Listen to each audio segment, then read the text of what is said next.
বান্দারে ফাযকুরুনি আযকুরকুম ওয়াশকুরু লি ওয়ালা তাকফুরুন। পড়েন যারা পড়েন, ফাযকুরুনি আযকুরকুম ওয়াশকুরু লি ওয়ালা তাকফুরুন। আল্লাহ পাক বলেন, বান্দারে এই পৃথিবীর মধ্যে তোমরা আমার জিকির করবা, স্মরণ করবা, আমি আল্লাহ পাকও তোমাদেরকে স্মরণ করব। প্রশ্ন হচ্ছে, আমরা তো আল্লাহ পাককে স্মরণ করি কিভাবে? আল্লাহ পাকের জিকিরের মাধ্যমে। যেমন আমার বাবাজিরা, আপনারা যখন আল্লাহর কোনো ওলির খানেকায় বসে যান, আপনারা যখন মাহফিলের মধ্যে বসেন, বা আপনারা কোনো জিকিরের মজলিসের মধ্যে যখন আপনারা বসে যান, আপনাদেরকে বলা হয় আপনারা জিকির পড়ুন, লা ইলাহা ইল্লাল্লাহ, লা ইলাহা ইল্লাল্লাহ। একটু থামেন।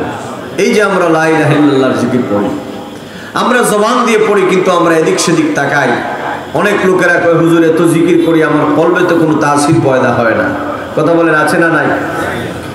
আমার যুবক বন্ধুরা মনে রাখবা, আমার মুরব্বী বাবাজিরা, আল্লাহর হাবিব নূর নবী, হায়াতুন নবী, জিন্দা নবী, শাফাতের কান্ডারি নবী ইরশাদ করেছেন, ওগো আমার সাহাবায়ে কেরাম, তোমরা শুনে রাখো, ও পৃথিবীর মানব সম্প্রদায়, এই পৃথিবীর মধ্যে আল্লাহ পাক জাল্লা শানুহু আম্মা নাওয়ালহু প্রত্যেক বনি আদমের মধ্যে একটা মাংসপিণ্ড দিয়েছেন। ইন্না ফিল জাসাদি লামুদগাতুন, প্রত্যেক বনি আদমের দেহের ভিতরে একটা মাংসপিণ্ড আছে। আল্লাহর হাবিব বলেন, ওই মাংসপিণ্ডটা ভালো, সারাটা শরীর ভালো, ওই মাংসপিণ্ডটা খারাপ, সারাটা শরীর খারাপ। আল্লাহর হাবিব বলেন, জানোই তোমরা সাবধান, আলা ওয়াহিয়াল কাল, ওই মাংসপিণ্ডটা হচ্ছে তোমাদের কাল। কাল মানে কাফ লাম বা, এই তিনটা লেটারের মাধ্যমে একটা শব্দ হচ্ছে কাল। এই কালবুল শব্দের অর্থ কি? কাল অর্থ কি? কাল অর্থ হচ্ছে প্রকম্পিত হওয়া, নড়াচড়া করা। এই জন্য দেখবেন বহু মানুষের কথায় নড়াচড়া পায়, সকালে বলবে একটা, বিকালে বলবে আরেকটা। কথা বলেন না, আছে না নাই? একটু আওয়াজ দেন, আছে না নাই? আপনাদের এলাকায় হয়তো নাই, কিন্তু বহু মানুষ সমাজে আছে এইরকম। এই সকালবেলায় কয় একটা, আর বিকাল বেলায় কয় আরেকটা। তার কথায় কি কোনো ঠিক ঠিকানা নেই, মানে তার কলবে কি নড়ে। এজন্য রে যুবক, এই কলবটাকে শাসন করা লাগবে আল্লাহ, আল্লাহ নামের জিকিরের জোর দ্বারা। সুবহানাল্লাহ বলেন। এই জন্য আপনারা যারা আল্লাহর ওলিদের খানেকায় বসেন, বিশেষ করে আমাদের পীর মুর্শিদ আল্লামা ফুলতলি সাহেব কুবলা রহমতুল্লাহ আলাইহির সাহেব বাড়ি খানেকাতে যারা বসেন, বড় সাহেব কুবলার খানেকাতে আপনাদেরকে জিকিরের তালিম দেওয়া হয়। এই যে কলবের মধ্যে, আমার বাবারা, আল্লাহ পাক তিনি তার বান্দাদেরকে কলবের মধ্যে জিকিরের মাধ্যমে নূর ঢেলে দেন। বান্দার কলবের মধ্যে এক প্রকারের নূর পয়দা হয়ে যায়। এই জন্য আল্লাহর হাবিব বলেছেন, জিকিরের মাধ্যমে বান্দার কলব আল্লাহ পাক পরিষ্কার করে দেন। ওই কলবটা ভালো তো বান্দার সারাটা শরীর ভালো।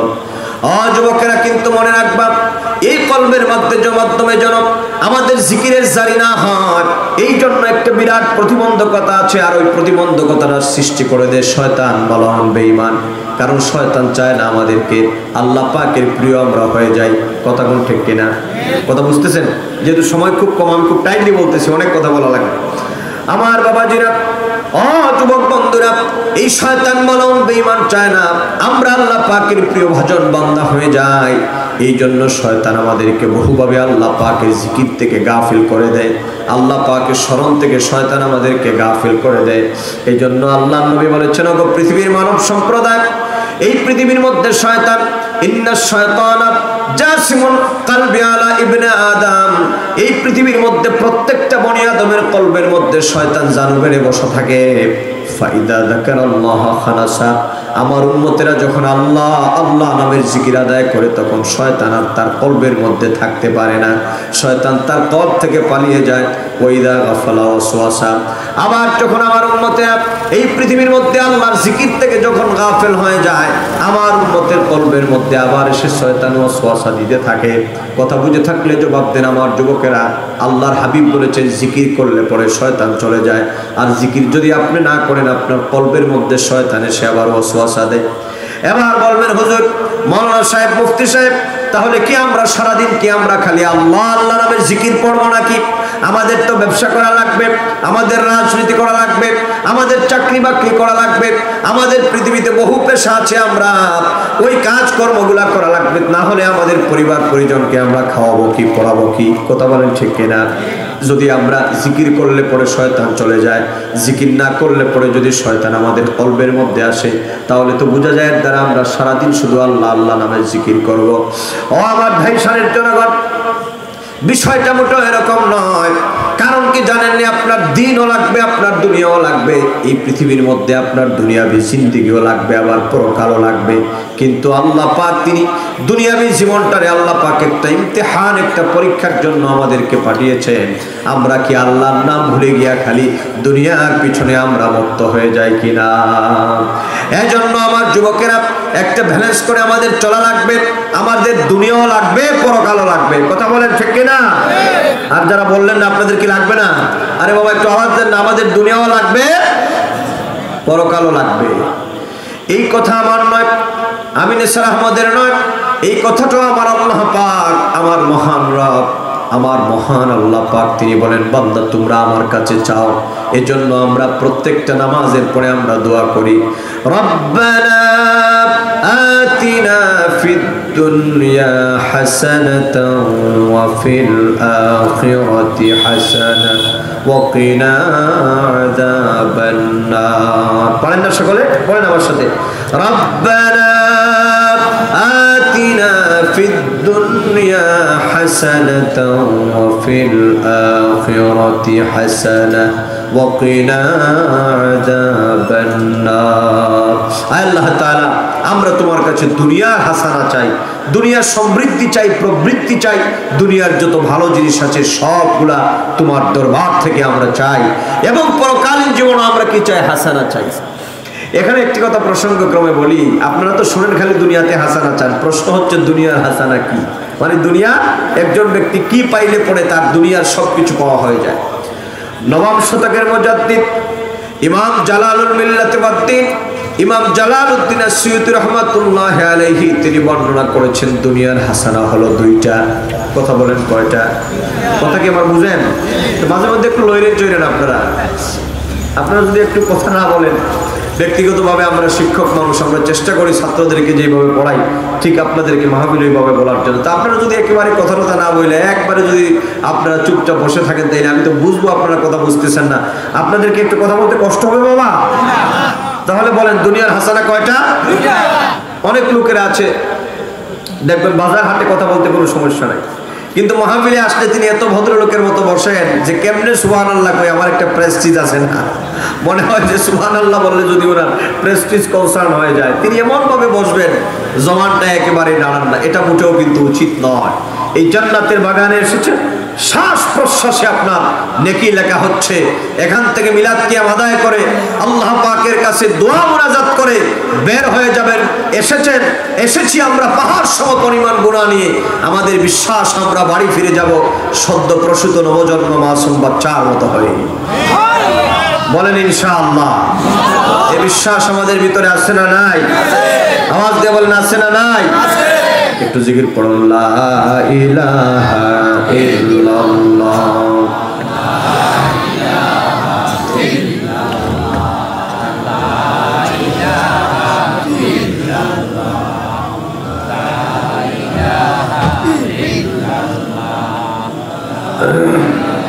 লা ইলাহা ইল্লাল্লাহ, লা ইলাহা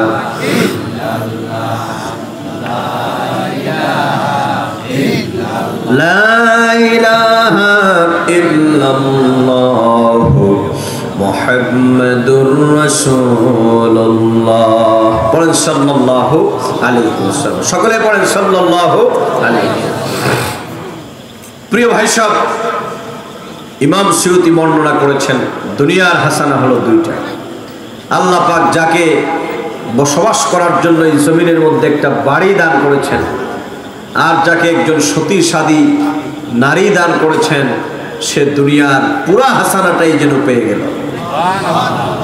আর একটু বড় করে বলেন সুবহানাল্লাহ। এই হিসাবে আমাদের সকলের বাড়ি আছে না নাই? আর মাশাআল্লাহ আমাদের সিলেট অঞ্চলের বাড়ি আলহামদুলিল্লাহ খুব সুন্দর।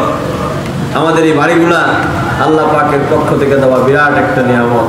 আমরা তো শুধু হুদাই হায় হায় নাই নাই করি, কিন্তু আল্লাহ সেই নিয়ামত আপনাকে দিছে ভাই। একটা বাড়ি যেখানে আপনি সারাদিন আপনি আল্লাহ পাকের দরবারে সেজদায় পড়ে থাকতে পারবেন, এরকম একটা আবাসস্থল আল্লাহ আপনাকে দিয়েছেন। এর চাইতে বড় নিয়ামত আর কিছু হতে পারে? আরেকজন সতীসাধী নারী আল্লাহ পাক যাকে দান করেছেন, দুনিয়ার হাসানা সে পেয়ে গেল। আর পরকালীন মহাগ্রন্থ আল কোরআনুল কারীমের মধ্যে আল্লাহ পাক নবী মূসাকে বলেন, ওগো মূসা তুমি এলান করে দাও, ইন্নানি আনাল্লাহ লা ইলাহা ইল্লা আনা ফা'বুদনি ওয়া আকিমিস সালাতা লিযিকরি। জোরে বলুন আল্লাহু আকবার। মহব্বতে বলুন ইয়া রাসূলুল্লাহ।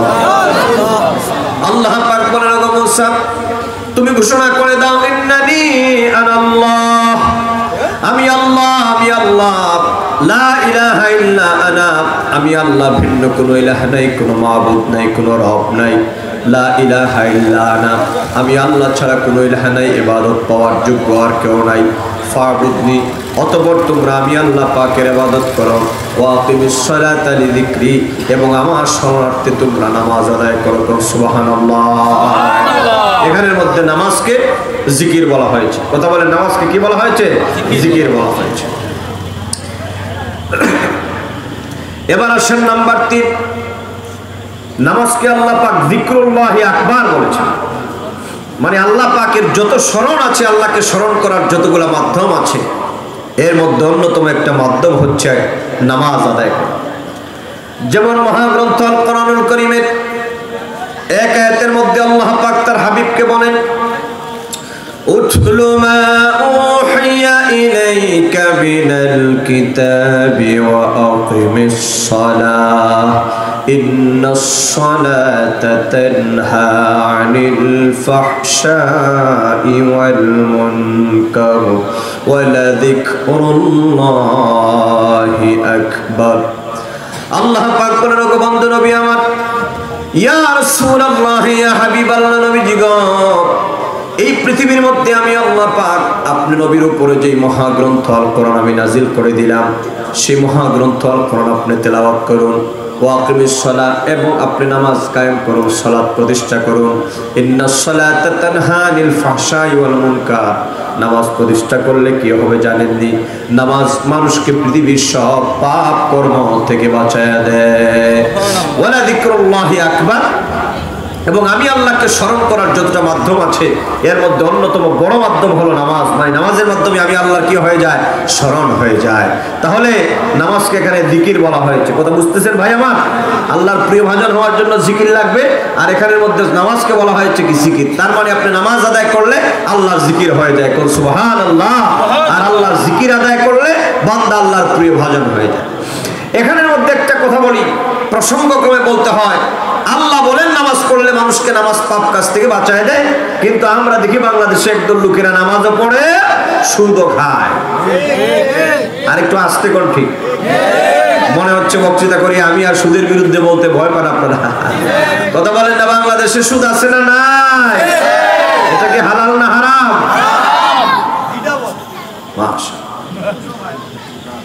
এমন বহু মানুষও আছে নামাজও পড়ে অন্যের ক্ষতিও করে, নামাজও পড়ে অন্যের নামে মিথ্যা বদনাম রটায়, নামাজও পড়ে ঘুষও খায়। বহু অফিসাররা আছে, আমরা জীবনে বহু অফিসারদেরকেও দেখেছি।